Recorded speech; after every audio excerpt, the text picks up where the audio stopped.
बिस्मिल्लाहिर्रहमानिर्रहीम, अस्सलाम वालेकुम। आप देख रहे हैं GNN। मैं हूं हमजा शफीक और मैं हूं जिले हुमा। बुलेटिन में हमारा साथ देंगी हुदा शाह। अपडेट करें आपको, फौजी अदालतों में सिविलियंस का ट्रायल शुरू हो गया। विफाकी हुकूमत ने सुप्रीम कोर्ट को आगाह कर दिया। विफाकी हुकूमत ने सुप्रीम कोर्ट में तहरीरी जवाब जमा करवा दिया है, जिसमें बताया गया है कि मुल्जिमान के मुफादात के तहफ़्फ़ुज़ के लिए ये ज़रूरी है कि उनके ट्रायल किए जाएँ। ट्रायल से नतीजा अखज़ किया जाए ताकि जो मुल्जिमान मुलविस हैं उन्हें बरी किया जा सके। जवाब में अदालत उज़्मा को आगाह किया गया है कि मुल्जिमान के ट्रायल सुप्रीम कोर्ट की कार्रवाई के नताइज से मशरूत रहेंगे। मजमूई तौर पर 102 अफराद के फौजी तनसीबात पर हमलों में मुलविस होने के इल्ज़ाम में आर्मी एक्ट 1952 के तहत हिरासत में लिया गया। गिरफ्तार अफराद Rawalpindi GSQ, core commander house Lahore, PF base Mianwali, ISI दफ्तर फैसलाबाद और दीगर मकामात पर हमले में मुलविस हैं। गिरफ्तार अफराद के इंसाफ के हक के लिए फौजी अदालतों में ट्रायल शुरू किया गया। फौजी अदालतों में ट्रायल सुप्रीम कोर्ट में जारी मुकदमे के फैसले से मशरूत होगा। फौजी अदालतों में ट्रायल के दौरान कसूरवार साबित न होने वाला बरी हो जाएगा। कसूरवारों को मामूली सजाएं होंगी। सजा याफ्ता शख्स कानून के मुताबिक मुतल्लिका फोरम से रुजू कर सकेगा, जबकि 9 और 10 मई के वाकयात में मुलविस जो अफराद जुर्म के मुताबिक कैद काट चुके उन्हें रिहा कर दिया जाएगा। जस्टिस एजाजुल हसन की सरबराही में 5 रुकनी लार्जर बेंच कल फौजी अदालतों में ट्रायल के खिलाफ दरख्वास्तों की समाअत करेगा।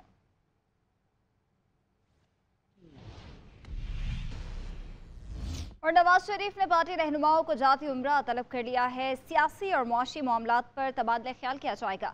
शहबाज शरीफ और हमजा शहबाज की आमद मुतवक्की है। अता तारड़ और दीगर कानूनी माहिरीन भी मुलाकात के लिए पहुंचेंगे। अदालती मामलात पर मुशावरत की जाएगी। उधर मुस्लिम लीग नून के कायद नवाज शरीफ की 4 साल बाद ड्राइव इन घर में वापसी। शरीफ फैमिली के तमाम अफराद और बच्चों ने उनका इस्तकबाल किया। नवाज शरीफ की हमशीरा ने भाई का इस्तकबाल किया। अब्बास शरीफ फैमिली, शहबाज शरीफ की बेटी और दीगर अजीज़ व अकारब भी वहां पे पहुंचे। नवाज शरीफ को फूलों के हार पहनाए गए। घर वापसी पर मुबारकबाद पेश की गई। नवाज शरीफ ने सबको गले लगाकर नेक ख्वाहिशात का इजहार किया। अवामी नेशनल पार्टी के रहनुमा गुलाम अहमद बलोर मिलने आए तो नवाज शरीफ के अहले खाना के साथ मसरूफियात के बाइस मुलाकात नहीं हो पाई।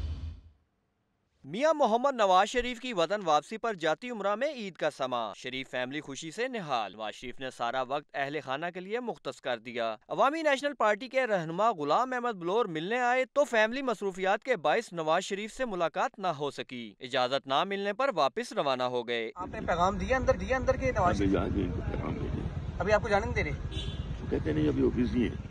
इस मौका पर मीडिया से गुफ्तगू में गुलाम अहमद बलोर ने कहा कि अगर मुल्क की तमाम इदारे नवाज शरीफ का साथ दें तो वो मुल्क को मुश्किलात से बाहर निकाल लेंगे। लाहौर का जलसा बड़ा और अच्छा था। मैं तो समझता हूँ कि इलेक्शन होने चाहिए और जरूर होने चाहिए। उसका साथ दें, तमाम इदारे उसका साथ दें तो इंशाल्लाह वो इस मुल्क को इस गिरदाव से निकालेगा। उधर नवाज शरीफ की जाती उम्रा आमद पर हमशीरा खानदान के तमाम अफराद और बच्चों ने मिलकर उनका इस्तकबाल किया। मरहूम अब्बास शरीफ के बच्चों और शहबाज शरीफ की बेटी समेत तमाम अजीज़ो अकारब ने भी मुलाकात की और अपने जज्बात का इजहार किया। दूसरी जानिब नवाज शरीफ ने सियासी व मुआशी मामलात पर मुशावरत के लिए शहबाज शरीफ समेत पार्टी रहनुमाओं को जाती उम्रा तलब कर लिया है। अताउल्लाह तारड़ और दीगर कानूनी माहिरीन भी नवाज शरीफ से मुलाकात के लिए आएंगे। कैमरामैन उस्मान शबीर के साथ जुल्करनैन राना, GNN लाहौर। इस्लामाबाद के शहरियों का मजलूम फ़लस्तीनियों से मुनफरिद इजहार यकजहती। हैवी बाइक और पुराने मॉडल्स की क्लासिक कार्स पर इसराइल मजालिम के खिलाफ सड़कों पर निकल आए। रैली में मजलूम फ़लस्तीनियों की मदद के लिए रकम भी जमा की गई। इकरामुल्लाह जोया की रिपोर्ट देखिए।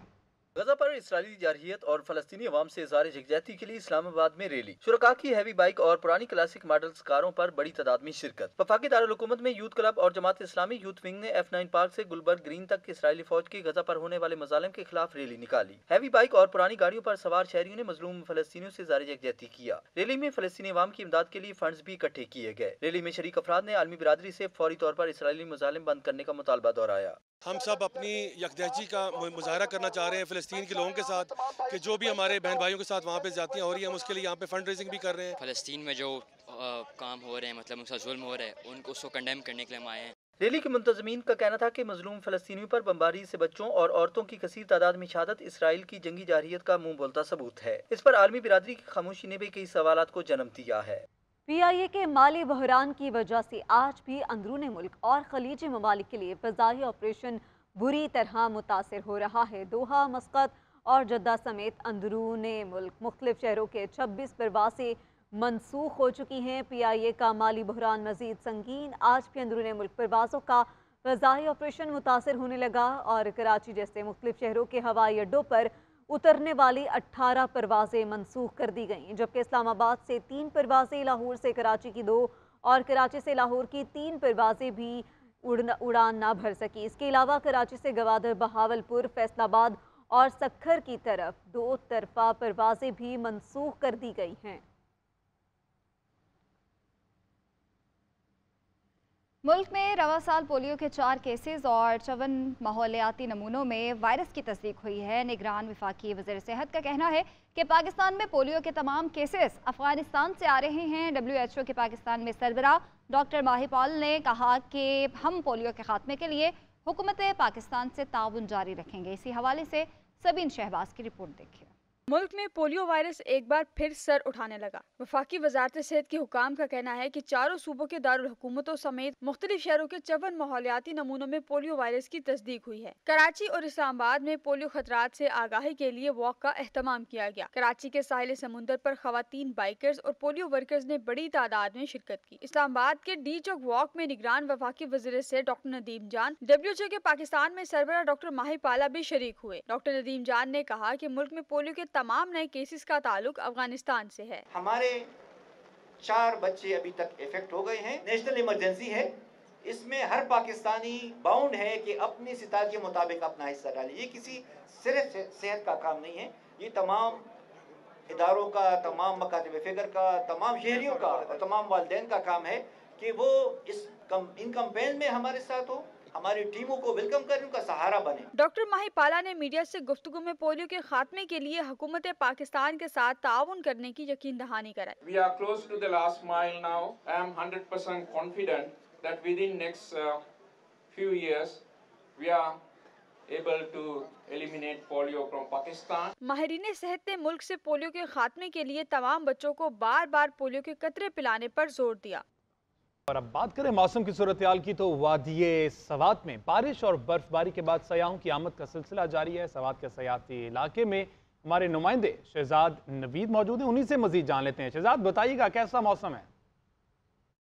जी बिल्कुल, इस वक्त मैं स्वात की खूबसूरत और दूर अफ्ताद इलाका मंडरडाग में मौजूद है और ये स्वात का एक खूबसूरत और हसीन इलाका है। यहाँ पर अगर आज मौसम की बात कीजिए तो मौसम इंतहाई दिलफरेब है। यहाँ पर गुज़िश्ता 2-3 दिन के दौरान पहाड़ों पर बर्फबारी और जो मैदानी इलाके हैं वहाँ पर वक्फे वक्फे से बारिश का सिलसिला जारी रहा, जिसके बाद सर्दी की शिद्दत में भी बतदरीज इजाफा हो चुका है। यहाँ पर अगर आज दर्जा हरारत की बात की जाए तो दर्जा हरारत जो है यहाँ पर आज कम से कम जो दर्जा हरारत 15 डिग्री सेंटीग्रेड, जबकि ज़्यादा से ज़्यादा दर्जा हरारत 25 डिग्री सेंटीग्रेड तक जाने का इम्कान है। मौसम इंतहाई सर्द हो चुका है, लेकिन सर्दी के बावजूद जो मुख्तलिफ सयाहती मकामात है यहाँ पर, वहाँ पर सयाहों की आमद का सिलसिला जो है वो बदस्तूर जारी है। सयाह यहाँ पर जो बुलंद व बाला और सरसब्ज पहाड़ है उनको एंजॉय कर रहे हैं और यहाँ पर साथ साथ जो गर्म और जो चटपटे खाने हैं उनसे भी वो खूब लुत्फ़अंदोज़ हो रही है। महकमा मौसमियात का कहना है कि स्वात के मैदानी और जो बलाई इलाके हैं वहाँ पर आइंदा 24 घंटे के दौरान मौसम सर्द और खुश रहेगा। जी, बहरा अरब में बनने वाला हवा का कम दबाव कैटेगरी 2 के समंदरी तूफान में तब्दील हो चुका है। तेज़गामी ये तूफान कराची के जुनूब मगरिब में 1880 किलोमीटर की दूरी पर ओमान की जानिब सफ़र तय कर रहा है। महकमा मौसमियात के 5वें अलर्ट के मुताबिक मुल्क के साहली इलाकों को तूफान से खतरा नहीं है। इसी हवाले से सोनिया खानजादा की रिपोर्ट देखिए। तेज का चक्कर तेज हो गया। कराची के जुनूब मगरिब में बहरा अरब में मौजूद हवा का कम दबाव कैटेगरी 2 के साइक्लोन में तब्दील हो चुका है। महकमा मौसमियात के मुताबिक समंदरी तूफान तेज कराची से 1850 किलोमीटर, गवादर से 1600 किलोमीटर, जबकि ओमान के जुनूब और जुनूब मशरिक में 530 किलोमीटर की दूरी पर है। तूफान के इर्द गिर्द 170 किलोमीटर की रफ्तार से हवाएं चल रही हैं। महकमा मौसमियात का कहना है कि तूफान आइंदा 24 घंटों में मजीद ताकतवर समंदरी तूफान में तब्दील हो जाएगा। ताहम पाकिस्तान की साहिली पट्टी को ताहाल तूफान से कोई खतरा नहीं है। पीर की शाम या मंगल की सुबह ये ईस्टर्न साहिली इलाकों को यमन के मुतासिर कर सकता है, जिसके तहत हम एक्सपेक्ट कर रहे हैं कि ओमान और यमन की साहिली पट्टी पर मूसलाधार बारिशें होंगी। तूफानी हवाएं चलेंगी। इस समंदरी तूफान की अगर बात करें तो पाकिस्तान के किसी भी साहिली इलाकों से इस समंदरी तूफान का कोई खतरात मौजूद नहीं है। दूसरी जानिब तूफान के जेर असर कराची में समंदरी हवाएं मुकम्मल बंद हैं। शुमाल मगरिब की जानिब से 16 किलोमीटर फी घंटे की रफ्तार से गर्म हवा चल रही है। आइंदा 48 घंटों में मौसम गर्म और मरतूब रहने का इम्कान है। रात और दिन के दर्जा हरारत में 2 से 3 डिग्री का इजाफा मुतवक्के है। बुध से मौसम बेहतर होना शुरू हो जाएगा। सोनिया खानजादा, GNN, कराची।